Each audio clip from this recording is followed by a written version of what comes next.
వాళ్ళకి రాకూడదు, మీకు అర్థం కావట్లేదు.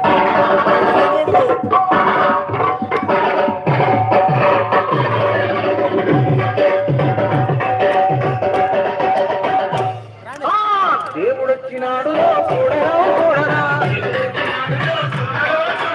అయ్యప్ప స్వామిలో వచ్చారో దేవా మహాదేవా మా కోసమే వచ్చినావా స్వామి, స్వామి స్వామి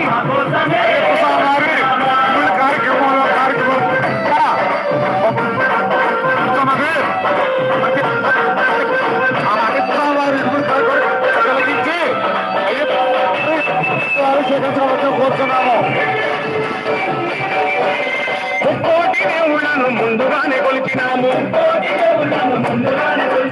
ఒక్కరివే దేవుడని ఇప్పుడు తెలుసుకున్నాము. మనసంతా ఇప్పేసి ఎదలన్నీ చెప్పేద్దాం స్వామి.